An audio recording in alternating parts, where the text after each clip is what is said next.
ये दुर्वा बुधवार के दिन जो बार इस बार पड़ रहा है उस दिन समर्पित करिए।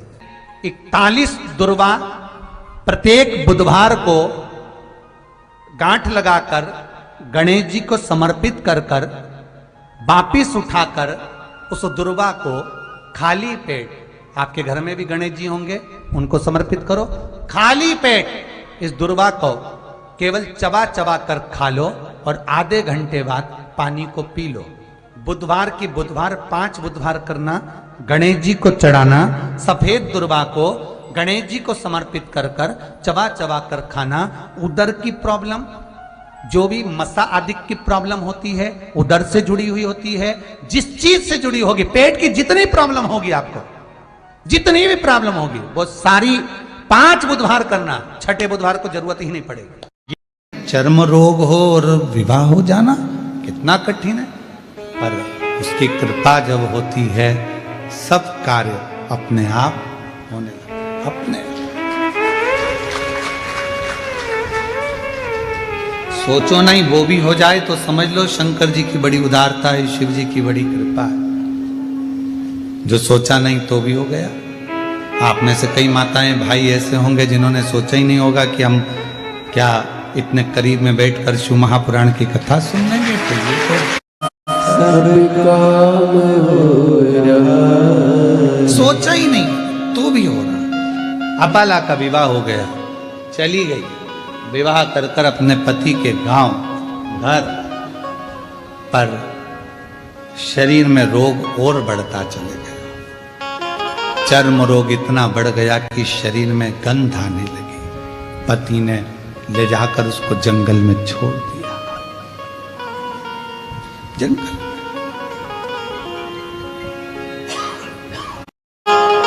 तेरे पिता ने मेरे साथ धोखा किया। अपाला हाथ जोड़कर कहती है मेरे पिता ने धोखा नहीं किया।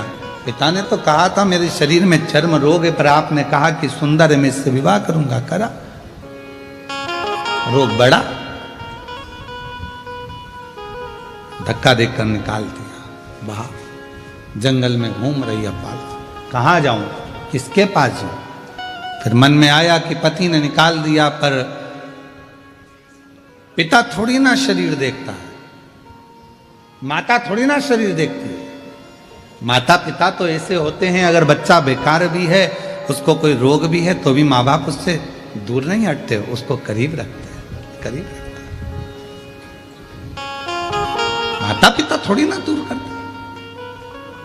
अब ईमानदारी से बोलो, अगर बच्चे को बुखार आ रहा है, बच्चा रात को चमक रहा है, डर रहा है, उसको बुखार आ रहा है, कोई बच्चे को एकदम तकलीफ हो गई और माँ बाप कहे नहीं नहीं मैं हाथ नहीं लगाऊंगी, मैं इसके पास नहीं जाऊंगी, इसको फीवर है, इसको बुखार है, इसको शरीर में कष्ट है। शिव महापुराण की कथा कहती है कोरोना जैसी बीमारी भी आई, आप लोगों ने दर्शन किया होगा, उस कोरोना जैसी बीमारी में सबने साथ छोड़ दिया, भाई बंधु कुटुंब कबीला कोई ना साथ दे, पर माँ बाप, भले बच्चे की तकलीफ थी, लोग कह रहे हैं तुम बीमार हो जाओगे मत जाओ, पर माँ बाप अपने बच्चे को नहीं छोड़े। माँ बाप, माता पिता। अपाला को लगा कि मैं कहाँ जाऊं, पति ने निकाल दिया, वन में छोड़ दिया, कहाँ घूमूंगी, शरीर में रोग है, चल क्या, चली। और अपाला चली, एक काम करती हूं अपने पिता के पास जाती, पिता के पास। अपाला आंतऋषि की कुटिया में पहुंच गई। मानसुइया ने देखा, बेटी तेरा तो मैंने विवाह कर दिया था, तो अपने पति के घर चली गई थी, फिर यहां कैसे आ गई। मां, पति ने निकाल दिया, वन में घूम रही थी, कहां जाती तो आपके पास आ गई।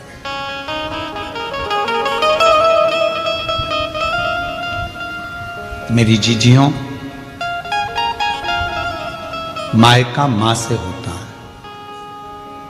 मायका शब्द ही मां से जुड़ा हुआ। यहां रहे मां, शरीर में चर्म रोग बढ़ गया है, गंध आ रही है, सब दूर हट जाते हैं। क्यों टेंशन, क्यों चिंता। आंतऋषि आ रहे थे स्नान कर कर, अपाला को देखा, बेटी तू यहां, हाँ पिताजी। शरीर में रोग बढ़ा, पति ने छोड़ दिया, यहां ही हूं, क्यों चिंता करना। तू इतना सुंदर वेद गाती है, इतना सुंदर वेद की रचना करती है, इतना इतना तेरे में विद्वत्ता है, एक बार पढ़ ले, एक बार अगर अध्ययन कर ले तो तुझे याद रह जाता। अब दत्तात्रेय भगवान की बहन है अपाला, चंद्रदेव की बहन है अपाला, दुर्वासा जी की बहन है अपाला, कोई साधारण होगी, विद्वत्ता में परिपूर्ण। अभी आपको कथा में कहा, बेटे को कहना पड़ता है पढ़ पढ़ पढ़, बेटी को नहीं कहना पड़ता। आई स्कूल से और पुस्तक निकाल के सोफे पे लंबा पाँव कर कर तो कुछ कर। इतनी विद्वान थी अपाला, विद्वत्ता में परिपूर्ण। वेद की ऋचा जब बना सकती है, वेद की जब ऋचा को तैयार कर सकती है, सुक्त तैयार कर सकती है, तो वो साधारण नहीं हो सकती। अंत ऋषि ने देखा कि बेटी का शरीर बहुत बिगड़ रहा, रोग बहुत ज्यादा हो गया, चर्म रोग बहुत ज्यादा फैल गया, क्या करूं। तब अंत ऋषि ने कहा कि बेटी, क्या तूने, इंद्रदेव ने कहा था तो तूने क्या शंकर भगवान की साधना नहीं करी? करी, मैंने तप करा, साधना करी, उसी से तो मेरा विवाह हुआ था। फिर ये शरीर, इंद्रदेव स्वयं कैलाश पर्वत की ओर चले गए, अपाला को देखकर कि इसका शरीर बिगड़ रहा। पूरी दुनिया की पहली स्त्री थी, पहली कन्या थी देवताओं में जो विद्या के प्रति इतनी जागरूक थी। आज के जमाने में लोग बेटियों को पढ़ाने से पहले विचार करते हैं कि पढ़ाएं ना पढ़ाएं, इतनी पढ़ ली बहुत है। पहली बेटी थी आंत्री ऋषि की बेटी अपाला, जो विद्या अध्ययन में प्रखर थी, जो वेद में भी अपनी ऋचाओं को, सुक्त को प्रदान कर देती थी, वो अपाला थी। इंद्रदेव पहुंचे देवादिदेव महादेव के पास में, शंकर भगवान मौन थे, नंदी बैठे थे। नंदी शिव जी की ओर निहार रहे, शंकर जी की, बोले कुछ नहीं। इंद्रदेव ने जाकर अपाला से कहा, अपाला अगर तेरे शरीर में रोग है तो तू भी एक काम कर, कुछ मत कर, शिव जी को निहार। नंदी हमको प्रेरणा देता है। शंकर भगवान के मंदिर में जो नंदी की स्थापना होती है शिव मंदिर के बाहर, वो हमको प्रेरणा देता है कि इधर उधर ना झांकते हुए शंकर पर दृष्टि लगा लो, वो तुम्हारी सृष्टि बदल देगा, वो तुम्हारी जिंदगी बदल देगा। वो नंदी सीख गया। आदत बुरी है, हम मंदिर जाते हैं तो 10 जगह पर ध्यान लगाते हैं, हम कथा में भी जाएंगे तो 50 जगह हमारा ध्यान जाएगा, अगर मंदिर भी जाएंगे तो 50 जगह ध्यान जाएगा, तीर्थ जाएंगे तो 50 जगह ध्यान जाएगा। यहां तक शिव महापुराण की कथा कहती है कि यदि आप काशी विश्वनाथ जी का दर्शन करने के लिए काशी में पहुंचे हो तो सबसे पहला लक्ष्य तुम्हारा यह होना चाहिए कि मुझे विश्वनाथ जी से मिलना है।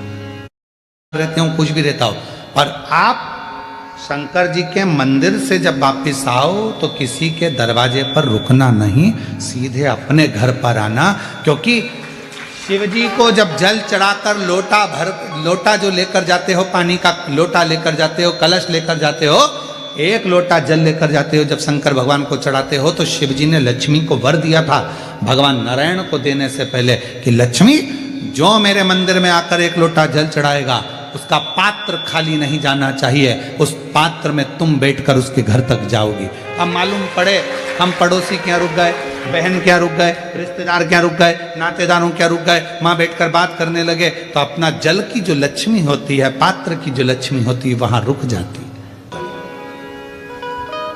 ध्यान का बड़ा महत्व है महाराज जी, बहुत ध्यान लगाना इस बात के लिए। मोबाइल पे भी समझ में आ जाता है कि तुम्हारा दिल कहाँ है। पत्नी पति से बात करती है ना तो कह देती है बात में, मैं तुमसे बात कर रही हूं, तुम्हारा ध्यान कहाँ है।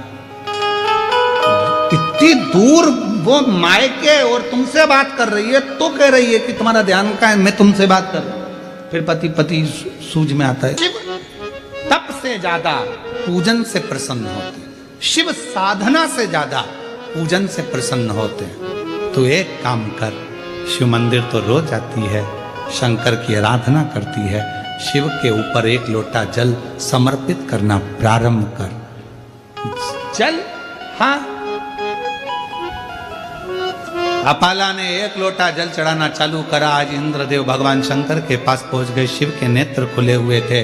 शिव जी से प्रार्थना करी, मेरी बेटी है अपाला, वो बेटी अपाला जिसने रचनाएं करी हैं, वेद और शास्त्र उसके कंठस्थ हैं, वो अपाला चर्म रोग से ग्रसित है, कुछ करुणा करो। शंकर भगवान तो कुछ नहीं बोले, पर इतने में नंदी ने कह दिया, अपाला कल शिव जी को जो जल चढ़ाएगी, चढ़ा हुआ जल इंद्रदेव तुम झेल लेना, उस जल को अपाला के शरीर पर डाल देना, उसका चर्म रोग समाप्त हो जाएगा। अपाला के शरीर पर। और अपाला जल चढ़ाई। हमने एक बात कही थी, आप लोगों के स्मरण में है कि नहीं है वो हमको नहीं मालूम, याद होगा तो आप जरूर बताओगे। शिवलिंग है, जलाधारी है, ये शंकर जी, जलाधारी पार्वती जी, जल बहता है यहाँ गणेश, कार्तिकेय, अशोक सुंदरी। बोला था ऊपर जो जल बहता है वो शिव जी की 5 बेटियां, जया, विषहरा, शामरी बारी, दौतली। जो जल बहकर जाता है, जिसको लांगा नहीं जाता, जहां से जहां तक जल जा रहा है उसकी दूरी पर सबसे पहला स्थान इंद्र का, वरुण, गरुण, 33 कोटि देवता उस जल को लेने के लिए खड़े रहते हैं। ये जल इंद्र ने झेला, ये जल, और वो जल झेल कर इंद्रदेव ने अपाला के शरीर पर डाल दिया। जैसे ही डाला, अपाला समझ नहीं पाई आज हल्की सी पानी की बूंद कहां से। कभी कभी एक थोड़ा सा अगर जिसकी शिव भक्ति प्रबल हो जाती है, जो शिव जी को बहुत मानने लगता है, शंकर उसको प्रेरणा देते। कभी कभी आप शंकर जी को जल चढ़ा रही होती हो, मंदिर में कोई नहीं होता, तो भी हल्की सी पानी की बूंद तुम्हारे चेहरे पर, शरीर पर आ जाती है, समझ में नहीं आता, कोई नहीं है, पानी का छींटा कहां से आया। तुमने दूसरे से पूछा क्यों जलवृष्टि हो रही है क्या, कोई ने पानी डाला था क्या, कोई ने कूलर चालू करा क्या, कोई ने पंखा चलाया क्या, ये पानी का छींटा मेरे ऊपर कहां से आया।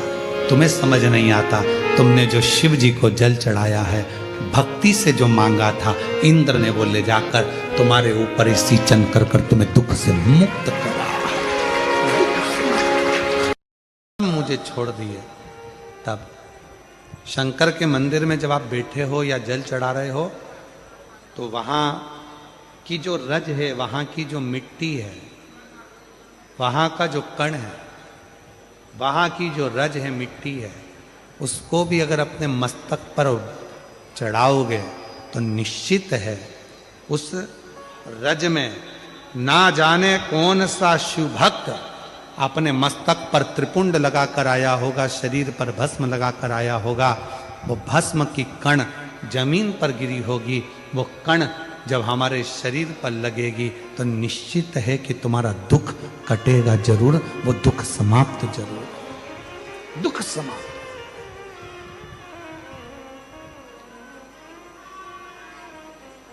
वो भस्म चपटी भभूत में है खजाना, जो तन पर भस्म चढ़ रही है। भगवान हुआ क्या, शिव महापुराण में महत्तम में वर्णन आता है, एक देवराज नामक का ब्राह्मण, जो कभी ब्राह्मण कुल में रहने के बाद भी ब्राह्मण कर्म नहीं कर पाया, जिसने कभी ना वेद पढ़ा, ना शास्त्र पढ़ा, ना कोई क्रम करा, ना कोई पाठ पूजन करी, ना कभी शंकर के मंदिर में गया, फिर भी वो देवराज मरा तो उसको लेने के लिए देवाधिदेव महादेव आ गए और नंदी पर बिठाकर लेकर गए।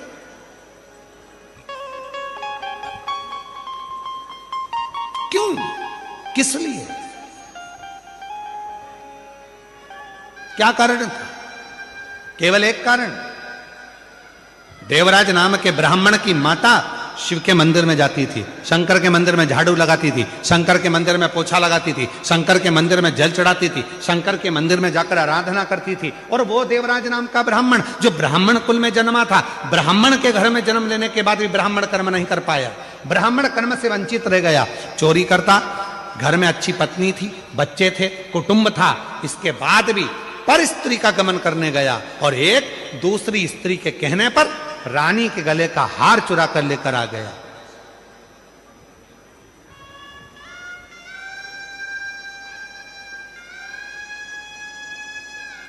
और वो हार जो रानी के गले का चुरा कर लाया, दूध पीछे पड़े, शरीर में ताप पड़ने लगा, बुखार आने लगा, कहां जाऊं? शंकर का एक टूटा सा मंदिर था, शिवालय था, उसमें जाकर छुप कर बैठ गया। दूत ढूंढते रहे, वो शिवालय में बैठा हुआ है और कांप रहा है। और उसी शिवालय में शिव महापुराण की कथा चल रही थी। कथा उसके कानों में पड़ी, जैसे ही महादेव का नाम लिया गया, हर हर महादेव कहा गया, बोलते से देवराज के सिर में दर्द हो रहा था, बाहर निकल गया। बेलपत्र के वृक्ष की छांव में, बेलपत्र के वृक्ष की छांव में उसने अपने प्राणों को त्याग दिए।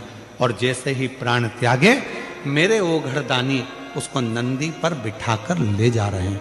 देवराज ने प्रश्न कर दिया कि मेरे जैसा पापी, जिसने ना कभी भजन करा, ना संकीर्तन करा, ना कीर्तन करा, ना मंदिर में जल चढ़ाया, ना कभी मंदिर में दीप जलाया, ना कभी मंदिर में आराधना करी, ना मंदिर में कभी साधना करी, ना मैंने कोई मंत्र पढ़ा, ना वेद पढ़ा, ना शास्त्र पढ़ा, और मेरे जैसे पापी का उद्धार आपने कर दिया?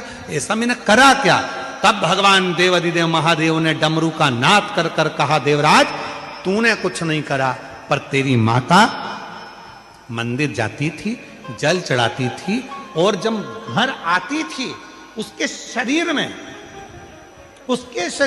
उसके कपड़ों में, उसके शरीर में मंदिर की मिट्टी, मंदिर की रज, मंदिर का जल उसके शरीर में लग जाता था।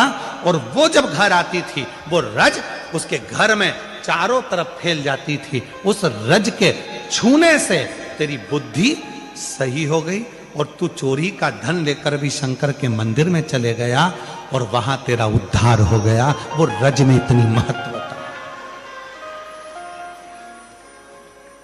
वो रज में इतनी महत्व था। वो रज कोई साधारण है क्या? इधर का हमको नहीं मालूम गुजरात का, पर हमारे मध्य प्रदेश में एक नियम है। मिश्रा जी, उत्तर प्रदेश में भी नियम है।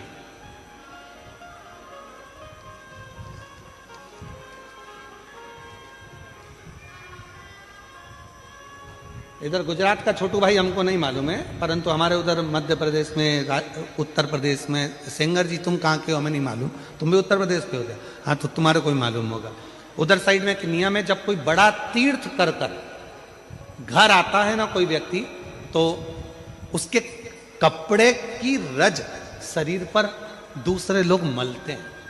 जैसे उसका शरीर, जो उसने कपड़ा वहां पहना था, तीर्थ में गया था, जो कपड़े पहनकर आता है उस कपड़े को धोते नहीं है, घर में झड़ाते हैं, उसके कपड़े की रज को शरीर से लगाते हैं। क्यों?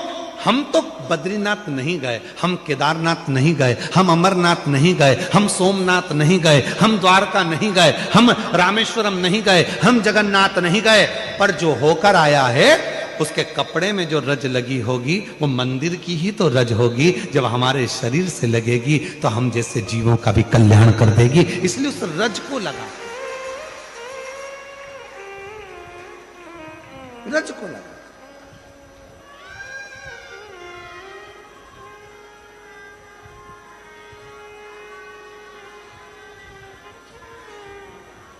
कोई बहुत बड़े, कोई गमी में गया, दुख में गया, हॉस्पिटल गया, तो उसके कपड़ों को धो दिया जाता। पर कोई तीर्थ गया, कोई भगवान की अविरल भक्ति करने गया, उसके कपड़ों को धोते नहीं, उसके कपड़ों को तो झड़ाते हैं। पूरे घर के अंदर उसको झटकारा जाता है कि इसके शरीर में जो कण लगा है, इसके शरीर में जो तीर्थ की रज लगी है, वो रज हमारे जीव को, हमको प्राप्त हो। पुराण कहती है, जलाधारी में से जब पानी गिर रहा हो और भगवान तुम्हारे हाथ में अगर कोई बेलपत्री का पत्ता हो, नहीं हो तो मंदिर की बेलपत्र जो चढ़ी चढ़ाई हो वो भी अगर आपने शिवलिंग पर चढ़ा दी और थोड़ी देर बैठ गए और बूंद बूंद पानी उस पर से गिर रहा है, वो जया, विषहरा, शामली बारी, दौतली देव, वो बूंद बूंद पानी उसमें से गिर रहा है, उसको गिरने दो। और थोड़ी देर दर्शन करने के बाद उस बेलपत्र को डॉक्टर जिसको कह दे कि इसकी ब्लॉकेज ज्यादा है, इसका ऑपरेशन करना पड़ेगा, बाईपास करना पड़ेगा, डॉक्टर साहब से कहना मुझे 2 दिन दे दो मात्र, परसों के दिन बाईपास करा लूंगी या 2 दिन आप ट्रीटमेंट करो। जो शिव जी के जलाधारी में से पानी गिरता है, जया विषहरा शामली बारी दौतली देव जो पानी को गिरा रही होती हैं, उसके नीचे रखी हुई बेलपत्र को यदि जिसके हार्ट में प्रॉब्लम हो, जिसके थायराइड की प्रॉब्लम होती है, अगर वो बेलपत्र को अगर उस व्यक्ति को 2 दिन एक चढ़ी हुई बेलपत्र फिर एक चढ़ी हुई बेलपत्र 2 दिन खिला दीजिए और तीसरे दिन फिर जांच कराइए, डॉक्टर आपको बोलेगा कि अभी ऑपरेशन की जरूरत नहीं है, दवाइयों से आराम लग जाए। डॉक्टर को जरूर दिखाओ, डॉक्टर का इलाज करवाओ, क्योंकि हमारे यहाँ शिव महापुराण में डॉक्टर को शिव का एक रूप कहा गया है।